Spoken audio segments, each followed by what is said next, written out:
وذكر فإن الذكرى تنفع المؤمنين وما خلقت الجن والإنس إلا ليعبدون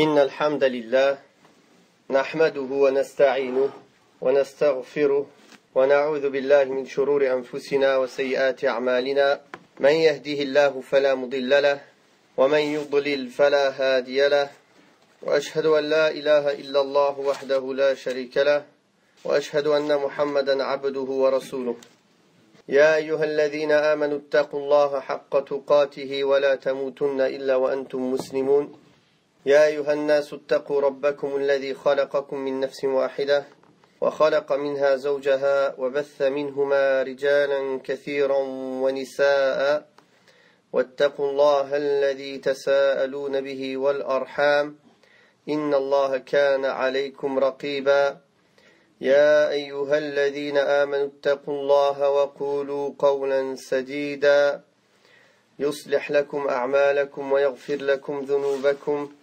ومن يطع الله ورسوله فقد فاز فوزا عظيما أما بعد فإن أصدق الحديث كتاب الله وخير الهدي هدي محمد صلى الله عليه وسلم وشر الأمور محدثاتها وكل محدثة بدعة وكل بدعة ضلالة وكل ضلالة في النار.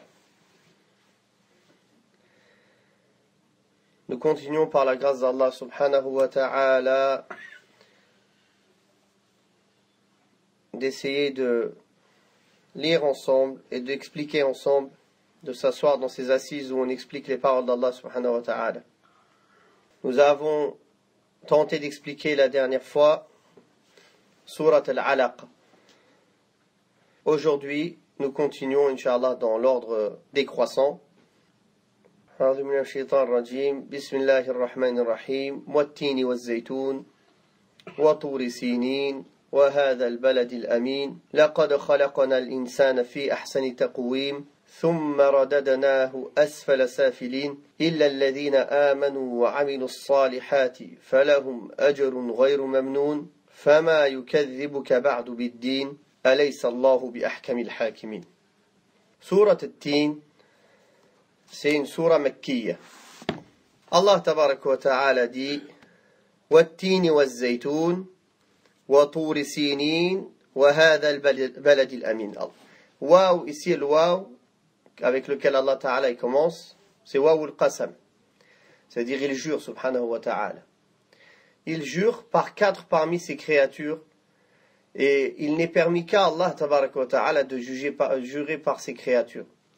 Il n'est pas permis à une créature de jurer par autre qu'Allah subhanahu wa ta'ala. Et Allah tabarak wa ta'ala jure par le figuier et l'olivier.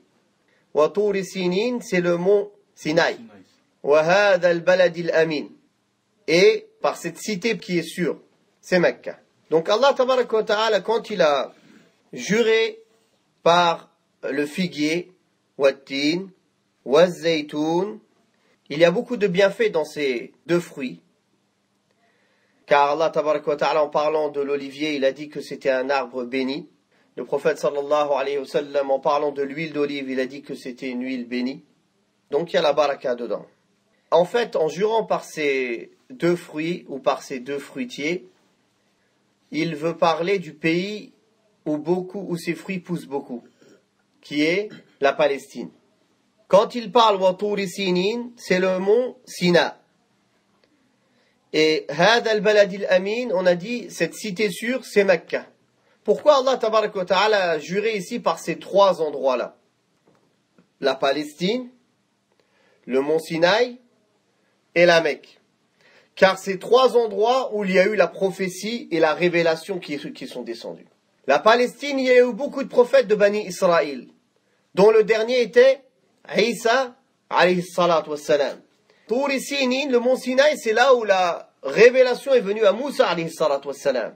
Wa hadha al-balad al-amin, et la cité sûre qui est Mecca, c'est l'endroit où Allah Ta'ala il a révélé à Muhammad sallallahu alayhi wa sallam. Donc voilà pourquoi Allah Ta'ala a cité ici ces trois lieux. C'est des lieux où il y a eu des grands événements, car il y a eu la révélation qui a été donnée aux meilleurs parmi ces hommes, qui sont les prophètes, alayhim salatu wassalam.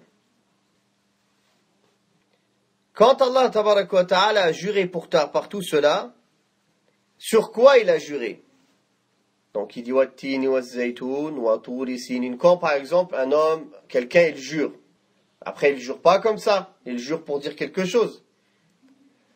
Wa hadha al-balad al-amin laqad khalaqna al-insana fi ahsani taqwim. Ici, il y a 3 mu'akkidat, 3 choses qui sont venues affirmer la chose pour laquelle il a juré. Premièrement, le fait qu'Allah il est juré. Deuxièmement, le lam de ta'kid, la bil fath, pas la et qad li ta'kid li tahqiq, que cette chose elle est sûre. Donc c'est comme si Allah Ta'ala il te dit wallah, il te jure par toutes ces choses-là. Puis par certitude, certainement l'être humain il a été créé, ou l'homme a été créé fi ahsani taqwim, dans la forme la plus parfaite. L'être humain, Allah tabaraka wa ta'ala l'a honoré. Allah tabaraka wa ta'ala dit, nous avons certes honoré le fils d'Adam. La meilleure créature d'Allah sur terre, comment elle a été créée, dans sa création parfaite, que ce soit sa création visible, ou comment Allah il a créé en lui son âme, ses sentiments, son cœur, sa raison, son intelligence. La création la plus parfaite parmi les créatures qui sont sur terre, c'est l'homme. Et Allah tabaraka wa ta'ala, il l'a créé de la meilleure des manières, sous la meilleure des formes, meilleure création. Et c'est pour ça qu'il lui a dit wa sakhkhara lahu, subhanahu wa ta'ala, il lui a soumis toutes choses sur terre. Il lui a soumis les animaux, les vents qui travaillent pour l'être humain, il lui a soumis les mers, toutes choses, subhanahu wa ta'ala. Il y a des animaux qui ont beaucoup plus de force que plusieurs êtres humains réunis. Mais Allah ta'ala, il a fait qu'ils sont soumis, en fin de compte, ils sont soumis à l'homme. Dans la chaîne, comment Allah Ta'ala a fait la vie, comme ils disent la chaîne alimentaire, et comment les choses elles sont organisées, en fin de compte, celui qui profite de tout ça, c'est qui? C'est l'être humain. En finalité, le grand il mange le petit, l'autre il mange celui-ci, l'autre il protège cela, sans telle bestiole, l'autre bestiole ne peut pas exister, pour qu'en finalité tout ça, ça fasse un équilibre pour que l'être humain puisse profiter de cette terre-là. Il en profite pour ses constructions, il en profite pour ses déplacements, il en profite pour manger, il en profite pour se soigner, il en profite pour tout. Enfin, Allah tabaraka wa ta'ala, il a juré par tous ces endroits qui ont eu des événements énormes, qui sont les événements les plus importants, c'est où Allah ta'ala il a choisi des gens pour leur donner la révélation, que l'être humain il a été créé sous la meilleure des formes. On voit qu'Allah tabaraka wa ta'ala lui a donné tout ce dont il a besoin extérieurement et intérieurement. Des yeux, des mains, équilibrés. Il marche sur deux jambes, il peut se tenir debout. Il voit avec ses yeux, il touche, il a des sens, il sent, il peut goûter, il peut voir. Subhanallah. Yani, tu peux pas trouver plus parfait que cela pour cette terre-là. Et il lui a donné tous les bienfaits, apparents et cachés. Et Allah subhanahu wa ta'ala, il cite dans le Coran combien de bienfaits qu'il a donné à l'être humain.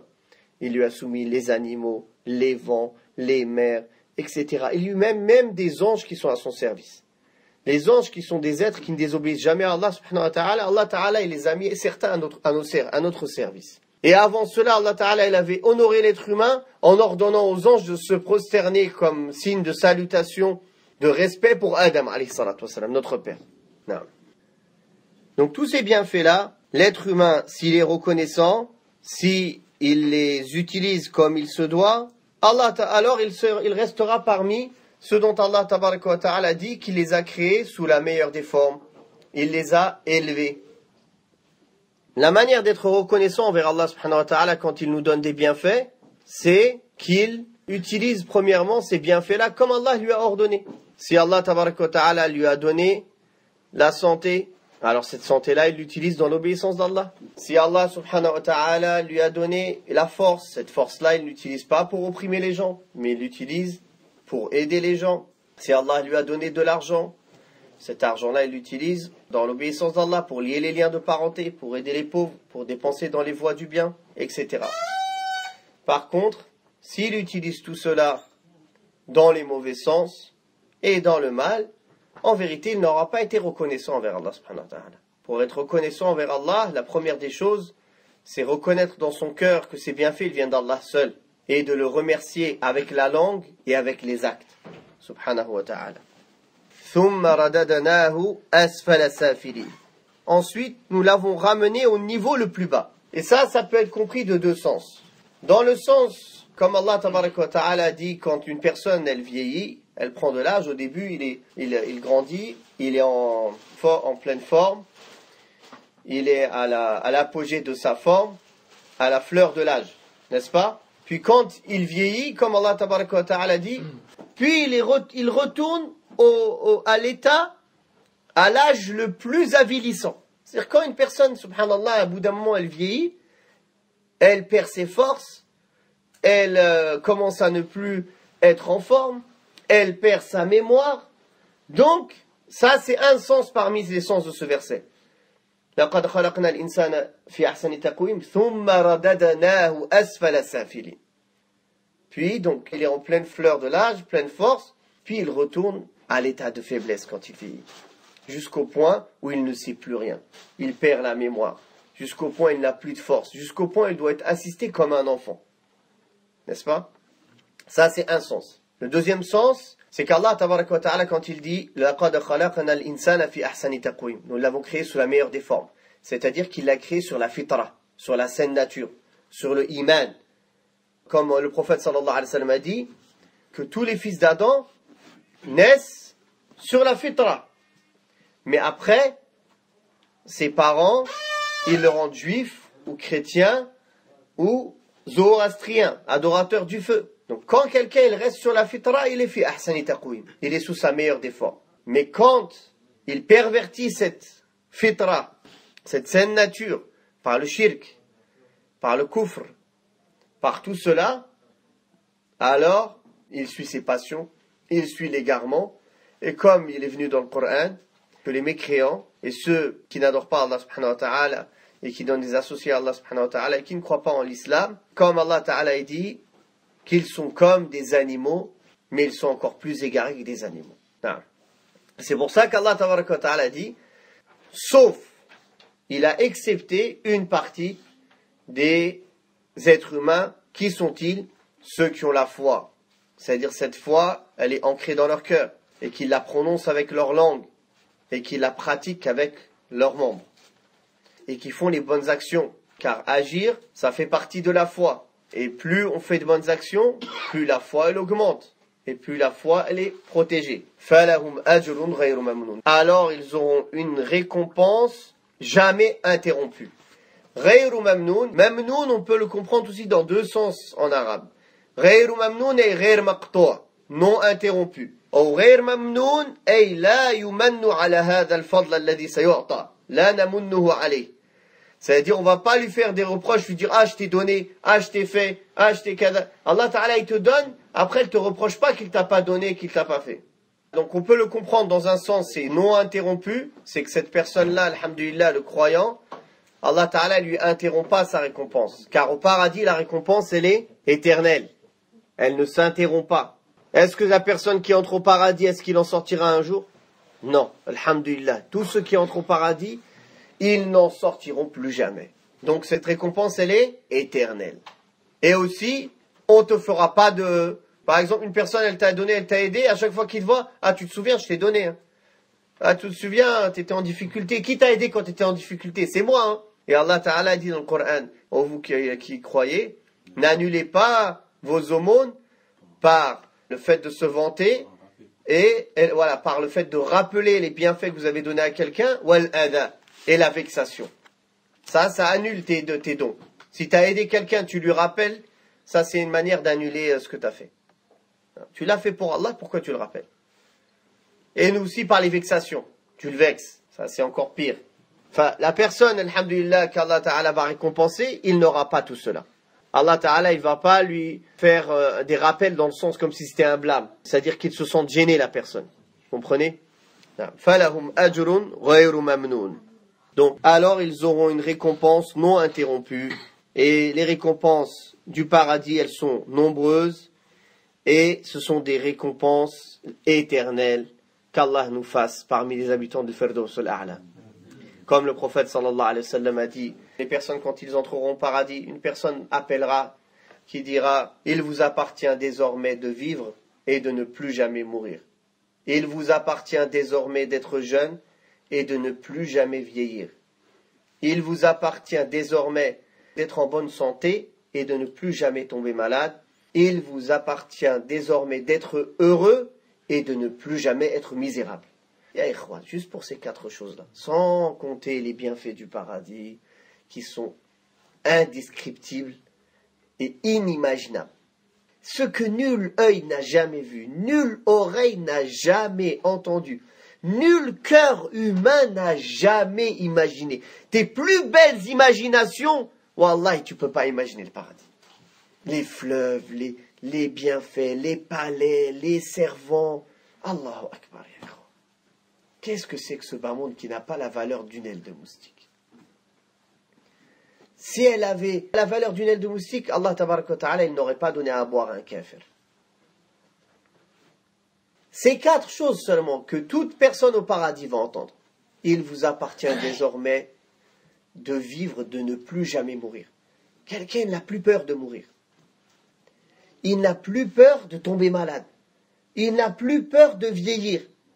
Et il n'a plus peur d'être triste. Une de ces choses-là ici dans ce monde, il y a des gens, ils seraient prêts à tuer l'humanité et à donner des milliards pour atteindre une seule parmi ces 4 choses-là. Et ils ne l'atteindront pas. Et ils ne l'atteindront pas. Sauf avec l'iman, en entrant au paradis. Donc comment, subhanallah, on peut se faire tromper par ce bas monde et par ses illusions, d'oublier notre vraie demeure. Car il n'y a que 2 demeures dans l'au-delà. Le paradis ou l'enfer. Pas une 3e. Tu veux être parmi les gens du paradis? Le chemin, il est tracé. Il est éclairé. Il est détaillé. Il n'y a plus qu'à suivre. Il n'y a rien à faire. Tu n'as pas besoin de chercher. C'est pas secret, c'est pas caché. Il est clair et éclairci et tracé et détaillé.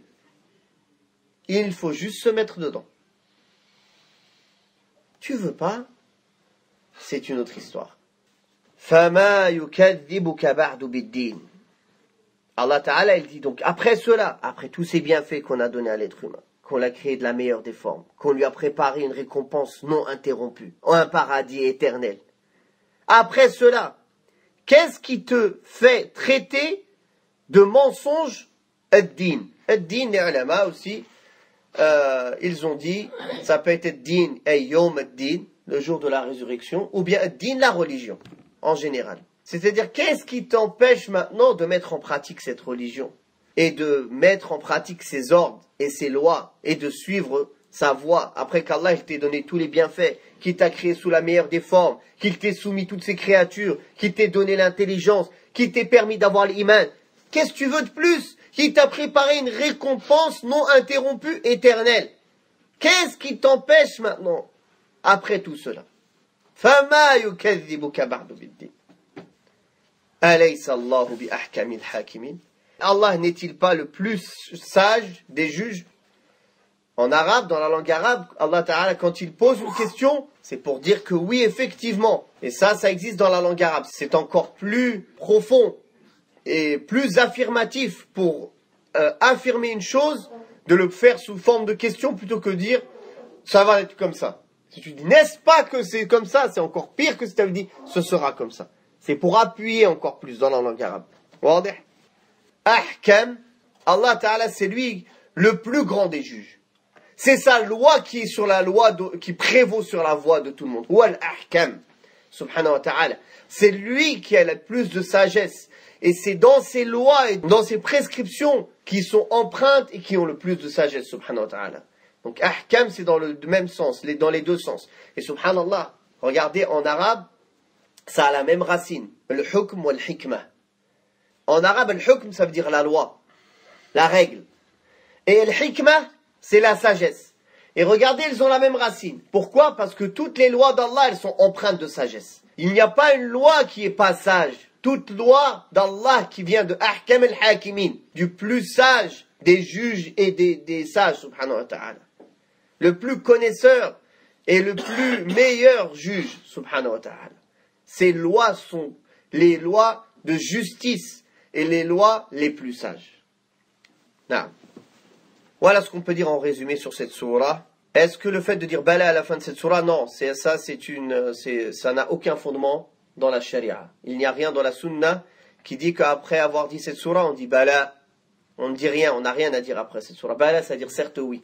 Certains ils font cela, ils pensent que c'est une sunna de dire bala en réponse à ce que Allah Ta'ala a dit. Quand Allah dit alaysa Allahu bi ahkamil hakimin, est-ce que Allah n'est pas le plus sage des sages ou le plus sage des juges, alors répondre oui, certes oui. Non, il n'y a rien qui prouve cela dans la sunna du prophète alayhi salatu wassalam. Non. Le frère demande, cette cité sûre, Allah Ta'ala il parle de la Mecque, qu'est-ce qu'elle a de sûr? Elle a plusieurs points sur lesquels elle est sécurisée. Premièrement, la personne elle est sécurisée dans sa foi. C'est l'endroit où la foi elle est en sécurité. Deuxièmement, c'est l'endroit qui est préservé, où Allah Ta'ala il a mis aux portes de la Mecque des anges pour préserver Dajjal de rentrer dans la Mecque. Troisièmement, elle est sécurisée, c'est-à-dire les péchés à la Mecque sont plus grands, sont pas multipliés dans le nombre, mais sont plus grands dans la gravité. Et plusieurs règles aussi spécifiques à la Mecque. On n'a pas le droit de couper ses arbres, on n'a pas le droit de chasser, etc. Donc il y a des règles spécifiques à la Mecque que même les animaux et même les arbres ils sont en sécurité. Et il faut savoir que avant dans le Jahiliya, dans l'époque pré-islamique, tellement ils connaissaient la valeur de la Mecque et l'importance de la Mecque, ils donnaient de la sacralité à la Mecque, à Mecca, que même la personne qui rencontrait dans le haram, dans les limites sacrées, le tueur de son père, il lui faisait rien, jusqu'à qu'il sorte des limites sacrées. Donc, c'est dans ce sens-là, la cité qui est en sécurité. Et encore d'autres sens qui viennent dans ce sens, Inch'Allah. وَقُلْ رَبِّ زِدْنِي عِلْمًا